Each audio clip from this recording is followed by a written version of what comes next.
Locked On Seahawks, your daily Seattle Seahawks podcast. Part of the Locked On Podcast Network, your team every day.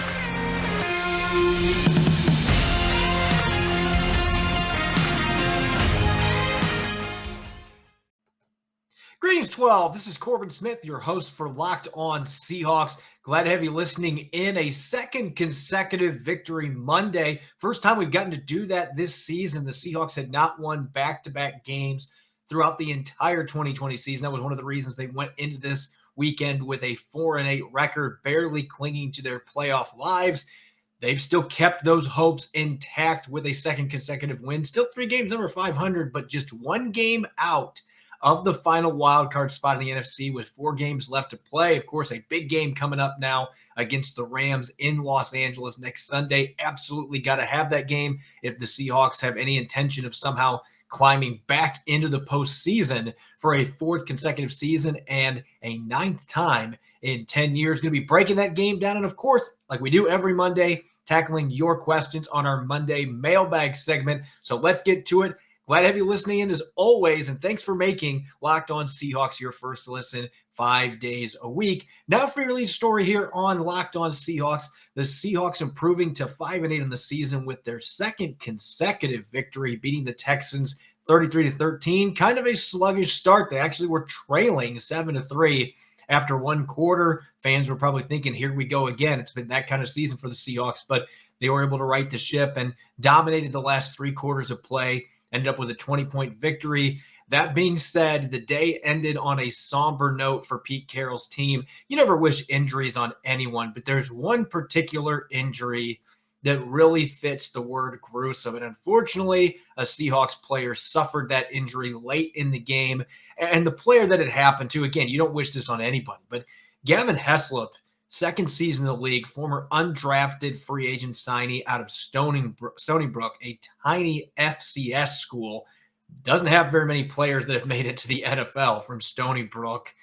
Ends up finally getting promoted to the 53-man roster. He's been called up a few times from the practice squad, but after Jamal Adams ended up on injured reserve this past week, they called Heslop up because he's gotten some work at safety. He's also played outside corner. He's worked some at slot corner going back to training camp. So he's really added versatility to his game. And this is a kid that's got some length. He's capable of coming up and hitting people, has good athleticism. The Seahawks have been really excited about his development. So I know Pete Carroll, Ken Norton Jr. and company, they were excited for this kid to get his chance, and they really needed the depth this weekend. Quandre Diggs was questionable going into the game with a calf issue, ended up starting, played most of the game, but with the Seahawks up 20 points late in the 4th quarter, they started to sub some players out, and with Diggs not being 100%, they took him out at the end of the game. And you don't have Jamal Adams, so now Ryan Neal's in the starting lineup.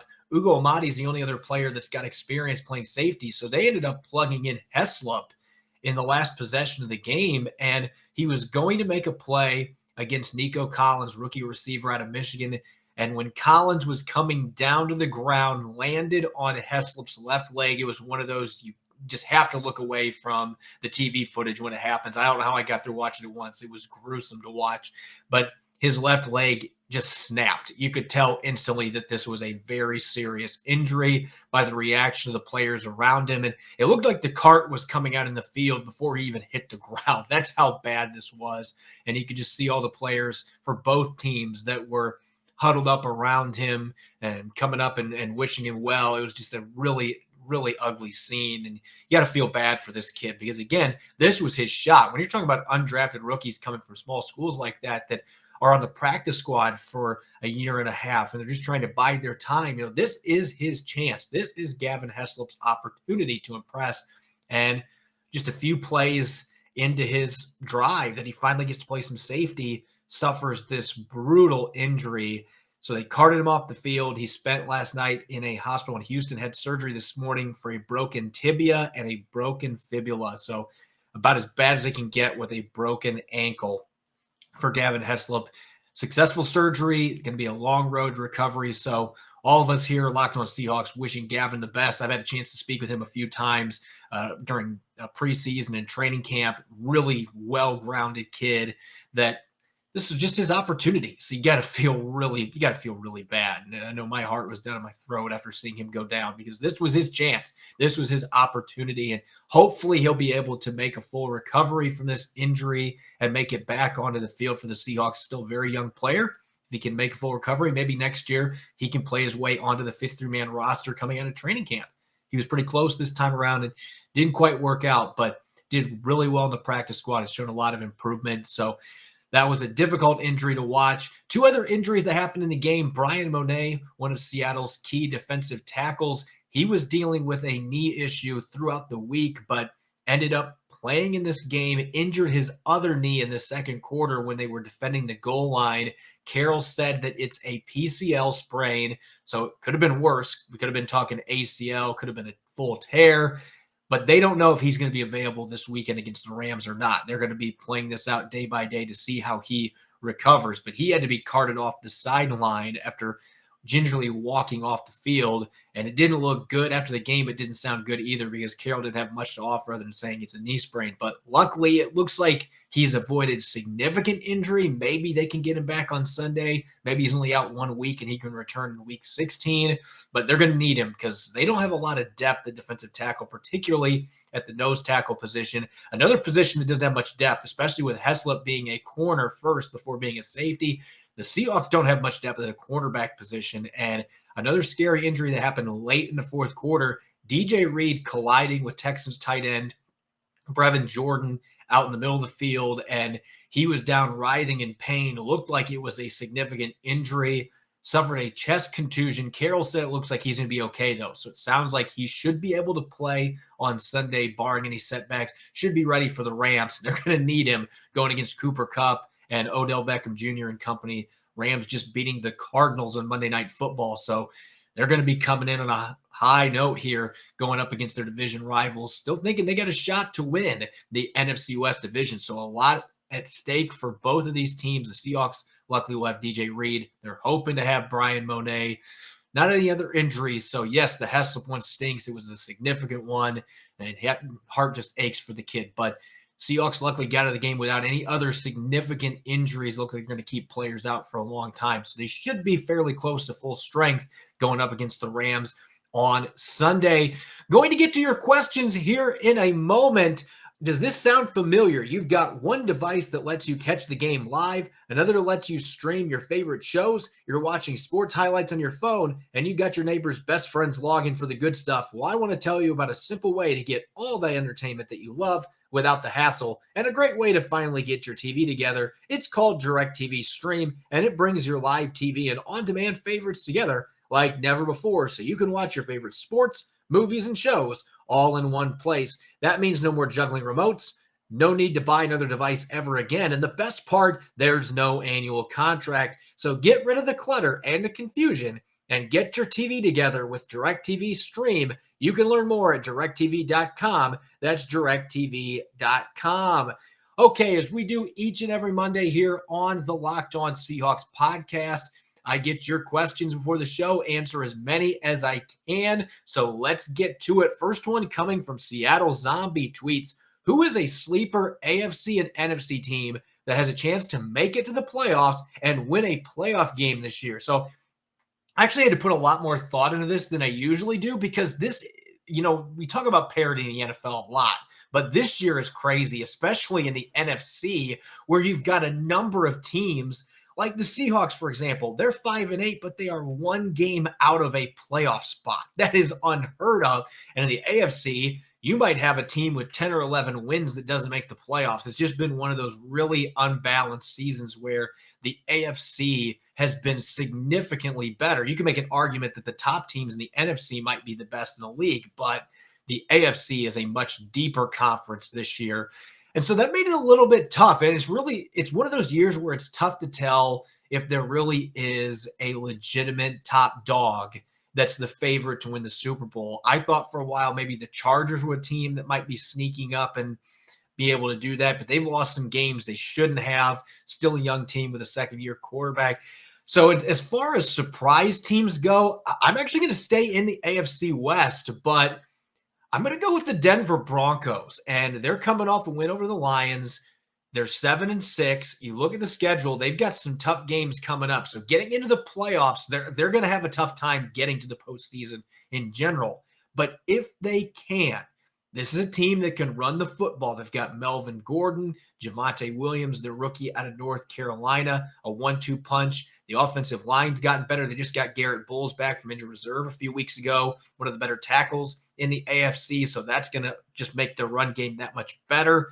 They've got some weapons on the outside. Cortland Sutton's come back from his ACL injuries, playing great football. Teddy Bridgewater is kind of the wild card here. He's had some good games this year. He's had some games where his plays ended up costing Denver. If they can get good Teddy Bridgewater down the stretch with the defense that they have, this is a team that could win 3 out of their last 4 games, get in the playoffs, and you don't want to play them because of that defense and the fact they can run the football. Those two things travel well. So Denver's a team that I think could make some noise if they get into the playoffs. We'll see if that actually happens or not. And then in the NFC, there's about 10 teams I could list here because there's really only like 2 teams that have been eliminated at this point. But I'm actually going to say the Philadelphia Eagles, because I really like the depth that they've amassed on both sides of the ball. Jalen Hurts, again, another team, quarterback's really the wild card. If Jalen Hurts is playing well, takes care of the football, using his legs as a runner, they've gotten their run game going with Miles Sanders, Jordan Howard behind him. Some of their young receivers are starting to really step up. They've got an outstanding rookie in Smith, who was the Heisman winner at Alabama. That I don't know how he fell as far as he did, but he's had a pretty good rookie season. And their defense has got some playmakers as well. The defense is probably where I'd have the biggest concerns for them going towards the playoffs. But Philadelphia has been playing better the last month or so. They've got a lot of good young players. They got a new coach that seems to have kind of galvanized this team. So Philadelphia might be a team to keep an eye on that nobody had on the radar even a few weeks ago. And right now they're hovering right around 500 in the NFC. That's going to be good enough to get a playoff spot. So if they're able to win 2 or 3 games here down the stretch, they could be one of the wild card teams in the NFC, and their team you might not want to face in the first round. Jay's tweets, what do you think of Jake Curran after these first few games here? Is he better than Brandon Shell? We didn't get to see a lot of Jake Curran early in the season because Brandon Shell, even when he was injured earlier in the year, they went with Jamarco Jones. There was a game that Cedric Ogbuehi, when he was still in the roster, started at right tackle as well. Curran's gotten some snaps there, but couple observations I've made. I feel like pass protection is definitely the biggest area that he's got to improve moving forward. He's had some issues with speed rushers in particular. He's also had some tough matchups. He got thrown in going against Danielle Hunter in week 3 and got toasted several times, which Danielle Hunter does that to elite tackles. So an undrafted rookie playing his first significant snaps in the regular season is going to have a very difficult time against him. And even this weekend, I mean, Jacob Martin, former Seahawk, has a lot of explosiveness off the edge. He beat Kieran a few times. John Grenard has 8 sacks this year, so he's a player that can cause some problems, a bit more powerful than what Jacob Martin is, not quite as twitchy, but he held up really well. 3 pressures in this game, and overall I thought did a really nice job protecting Russell Wilson. Was one of the reasons they gave up 0 sacks in this game, and I thought he flat out railroaded in the run game. He was dominant. And that was a big reason why Rashaad Penny had the game that he did. It's funny because Kieran didn't necessarily have great blocks on the 2 touchdown runs that Penny had, but there were a number of other really nice runs in this game where you could see him controlling the line of scrimmage. So that to me is where you see the strength in his game. And he plays with a lot of confidence. This is a kid that believes in himself, and I think that's a good thing. So I'm not going to go as far as saying he's better than Brandon Shell. This is a kid that's still got a lot of room to grow, a very raw player being undrafted, but does he have a starter ceiling? I'm starting to buy into it. I could see him being a starter as early as next year. Brandon Shell is a free agent this upcoming offseason. I can see the Seahawks handing over the keys to Jake Curran as an undrafted rookie going to his second season, saying he's going to be cheaper. We have him under contract for several years. Let's move forward with him. Third question coming from Luke. With a lack of safety and general defensive back depth due to injury, who's a possible practice squad call-up or free agent signing Seattle could explore? So as far as practice squad goes, they've got a few corners, Michael Jackson being one of them, that they could promote if they are concerned about corner depth. But right now, safety's the position that's worrisome because I think Gavin Heslop, again, they put him in for Quandre Diggs because they were trying to get him some experience at the safety position, and then unfortunately suffers that nasty injury. They don't have a safety on their practice squad. Ugo Amadi is their starting slot corner, but he's right now their reserve free safety. They need help there. So I mentioned it last week to Pete Carroll. He said they've considered Bradley McDougald, who started for 3 years, an older player, not what he was a few years ago, but he knows your system. That might be the best thing that's out there. Earl Thomas isn't ready to play football right now. You're not going to be bringing him in. Bradley McDougald knows the system and played for the Titans earlier this year. They called him. I think he'd come out in a heartbeat, and it might make fans cringe, but this is the state of the safety market in week 15. Tedrick Thompson and Lano Hill are both available, and yes, they struggled in Seattle, but they know the scheme. Those might be the best options that you have right now. That's not what fans want to hear, but that's what's available at this point. You might be able to bring in a young player like Ashari Crosswell, who was with him in training camp, is not on a practice squad currently. Who knows what kind of football shape he's in? There's just not a lot of options. I think McDougald would be the one that makes the most sense with not a lot of options on the free agent market. Michael Westgar, do you think Pete Carroll stepping down from only one title, either executive vice president or coach, would make a bigger positive difference to the organization? You know, when I look at that, this is a tough scenario to play out because I don't know how much Pete Carroll truly is involved in their personnel decisions. I know he's definitely got his hand, but I don't know how much he's involved with the draft. And this makes me think about Mike Holmgren. When he came to 99, he was the general manager and the head coach. By 2002, they stripped him of the general manager title. It just wasn't working. It was too much for him. They wanted him to focus being the coach, and you really saw the team take off after that point. Pete Carroll and John Schneider have had this arrangement since they arrived in 2010, and it has worked really well, but there have been misses in the draft. There have been mishaps in free agency. Who knows who takes the blunt of the blame there? This truly could be a situation where both Schneider and Carroll are equally to blame for those problems. But it is interesting, the possibility, and maybe that would be enough to improve their drafts and their free agency, just having one voice that's making the decisions. I don't know if that's the right move to make, but I think there's a better chance that something like that happens than Pete Carroll outright retires. He just looks like he's still having too much fun to energize. So that's going to be interesting to see what happens if the Seahawks don't make this run to the postseason, don't win out, and they lose 9 or 10 games.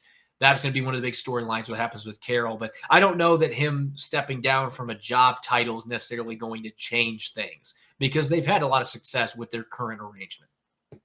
Lamb TCB, do you think Rashaad Penny being good down the stretch earns him a new deal with the Hawks or just makes him trade bait? Well, he's not going to be trade bait because Rashaad Penny will not be under contract after this year. So you can't trade a free agent, and sign-in trades are extremely rare in the NFL, especially with a player that's had the injuries Rashaad Penny has had. But I think there's a good chance if he can stay healthy here. That's the key. Can he play like he did yesterday and the week before against San Francisco? Can he play that way for the rest of the season and stay healthy? If he can, Seattle's got long-term question marks at running back. Chris Carson is going to have neck surgery. So who knows if he even plays again. Alex Collins has looked okay this year, but he's been banged up. He's going to be a free agent as well. They could still believe Rashaad Penny could be that bell cow. He hasn't been healthy enough to make that happen, but I would say a 1 or 2 year deal, probably a 1 year that's got a lot of incentives on it, veteran minimum. I don't think they're going to be spending a lot of money because of his injuries, but he plays like this for a few more games, it definitely will be in consideration for the Seahawks because you're seeing the talent that he has. He's never had talent issues. It's been durability. So that'll be an interesting topic. If he plays out these last 4 games and plays really well, the Seahawks may be in a position where they're much more excited about the possibility of bringing him back than they might have been, say, 2 or 3 weeks ago, considering the injuries that he's had. Blackout tweets, what's up with the Dwayne Eskridge situation? Having a good game against the 49ers. I hope to see him get more involved. He had 1 target, and it was one he dropped behind the line and resulted in a loss. After that, it seemed like he didn't exist. Thoughts? So here's what I'll say. I was surprised he didn't get more targets yesterday, but you got to look at the way the game played out. The Seahawks did not throw the football near as much as what they have because the run game was working. You had Rashaad Penny rolling those 2 long touchdown runs. They did not throw the football near as much as what they have. And so there just weren't as many targets to go around. And you already got to worry about that with DK Metcalf, Tyler Lockett getting targeted a bunch in this game. Those 2 are going to get the bulk of the targets. The tight ends were involved. Will Dissly had a couple catches. Gerald Everett had a couple catches. So there's only so many targets to go around. I wouldn't be worried about it. Eskridge still made some plays that really jumped out in this game without the football in his hands. Loved the block that he laid on Rashaad Penny's first touchdown run, for example. Those are things coaches get excited about. So they'll want to get the football in his hands more. I was surprised they didn't find ways to do that yesterday, but he did some good things, and there just weren't a lot of targets to go around because they just didn't throw the football as much as they have most weeks this season.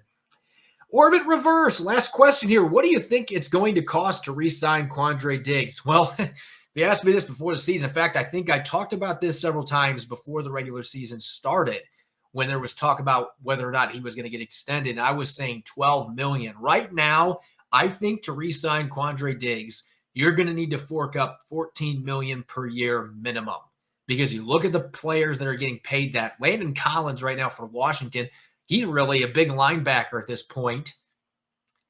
He's making $14 million per year. Quandre Diggs is a potential all-pro safety this year.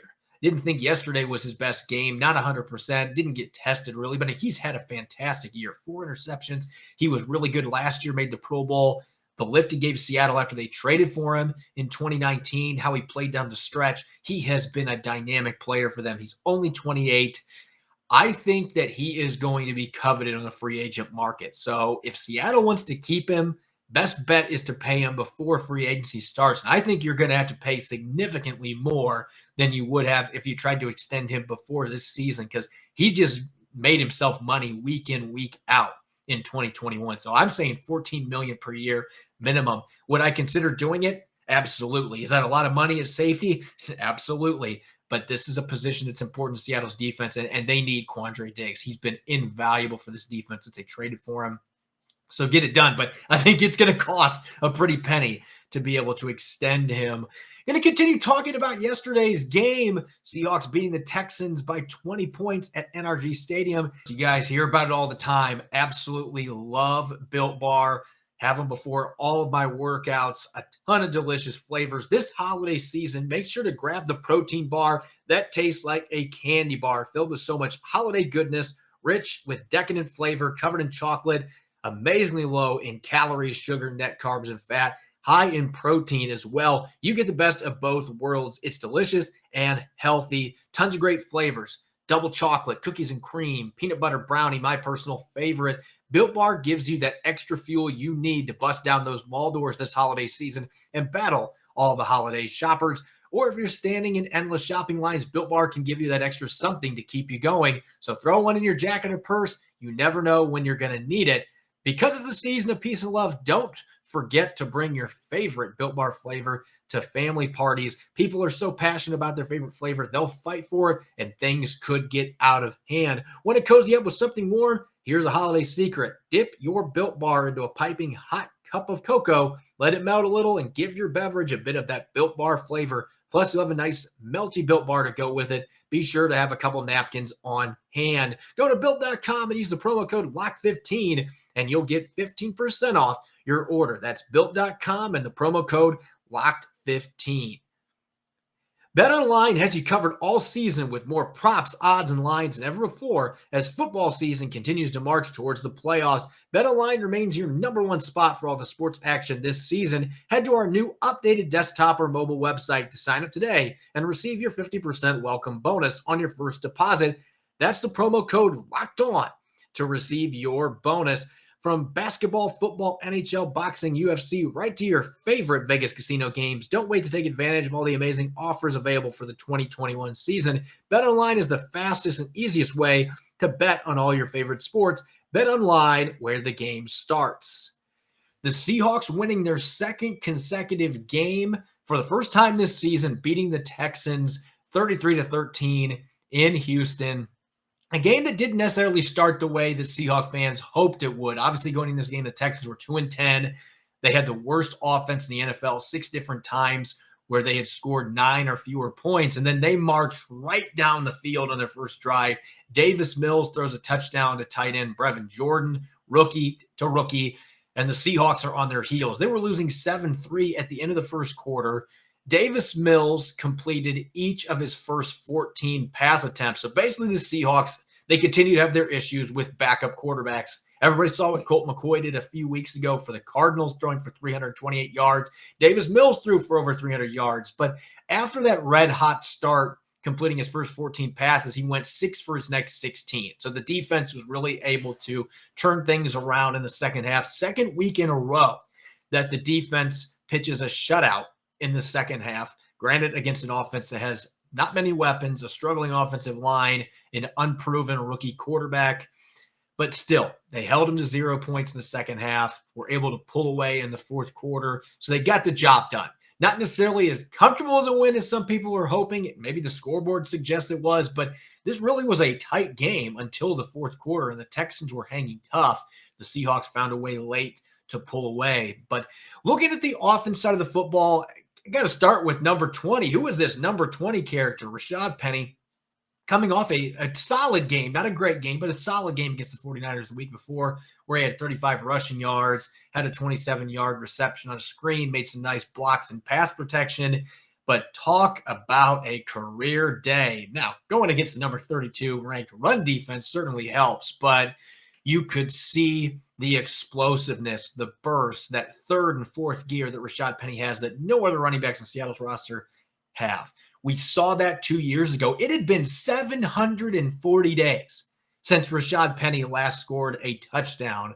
That was in December 2019, pre-COVID-19 pandemic. There was a presidential election, a new president sworn into office during this time. It had been a long time since Rashaad Penny scored a touchdown, and he was able to not only break that drought, but score twice yesterday. Career day, 137 rushing yards. That's the most by an individual back for the Seahawks since Thomas Rawls did it twice back in 2015.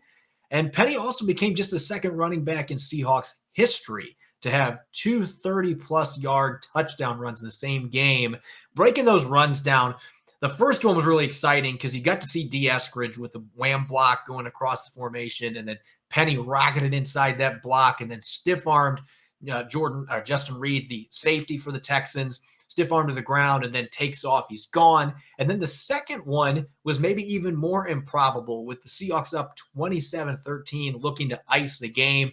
Rashaad Penny ran into Jake Kieran, who was trying to get a reach block, ran into him. Normally when a running back runs into his lineman, that play is pretty much dead there. But Penny was able to bounce outside, and there were several blocks that sprung him. Ethan Posick got a nice reach block, was able to hook the defensive tackle back inside. Gabe Jackson pancaked the linebacker, and Dwayne Brown kicked out the defensive end, made this big seam for Penny, who then broke a couple of tackles and raced 47 yards for the score.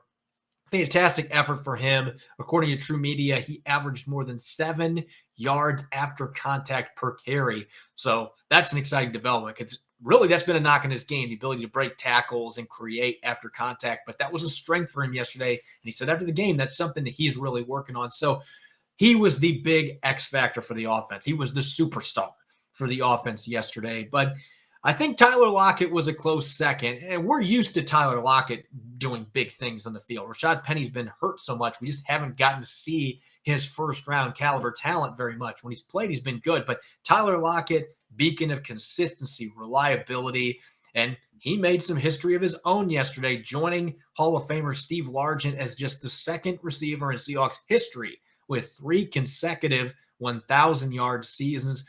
Passed it with a 142-yard effort on just 5 receptions yesterday. You got to see everything in Tyler Lockett's game. He had a 55-yard touchdown where he blew by the corner and the safety. Russell Wilson drops a perfect rainbow into the bucket. Touchdown at the end of the half. Gives Seattle some momentum. They get the ball back to start the third quarter. You get to see Lockett, high point of football, playing much bigger than his size would suggest. High points over a defender for his first catch, goes for 29 yards. His next catch, a 24-yarder, gets some toe drag swag going on, somehow contorts his body so he can get both feet down in bounds. Just a fantastic effort. Exquisite is the word to describe Tyler Lockett's skill set. You got to see everything on display yesterday, and another 1,000-yard season. He has been as productive as any receiver in the NFL the last 3 years, really the last 3.5, almost got 1,000 yards back in the 2018 season as well. So he's really emerged one of the best receivers in the NFL. Good for him. Really the best week of his career. Walter Payton Man of the Year nominee, beginning of the week, and then going out and having a performance like this. And he could have had more yardage. Russell Wilson overthrew a few passes to him in this game as well. So put up some big numbers. And then a shout out to the offensive line. Rashaad Penny's not busting out for 137 rushing yards, averaging almost 9 yards per carry without the offensive line opening up holes. Jake Kieran had some really nice blocks in the run game. Gabe Jackson, I mentioned the pancake on Penny's second touchdown. He had a really solid game as a run blocker. Ethan Posick made a handful of nice blocks. Damian Lewis had a really good game coming back from injury. Dwayne Brown, I thought, struggled a little bit in pass protection, but really excelled in the run game. So all 5 of those guys had key blocks in this game, and they didn't give up a single sack. There was some pressure. Russell Wilson was able to mitigate that by getting outside the pocket, climbing up the pocket.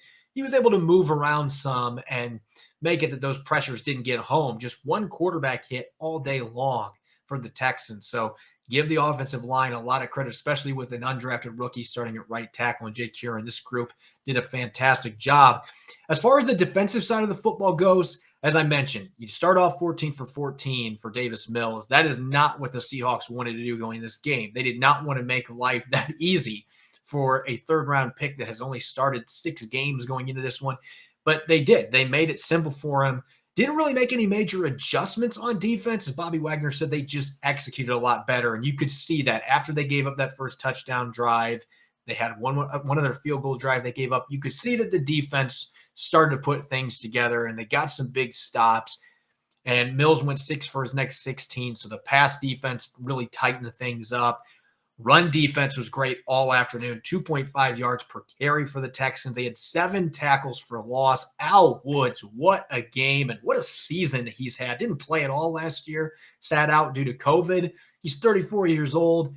You can't tell that this guy is 34. He's playing like he's in the prime of his career. He's been great all year for the Seahawks. It seemed like he was living in the Texans' backfield yesterday. Had half a sack to go with Rasheem Green as well. So a really good all-around game for him. Bobby Wagner with 15 tackles, just doing what he does.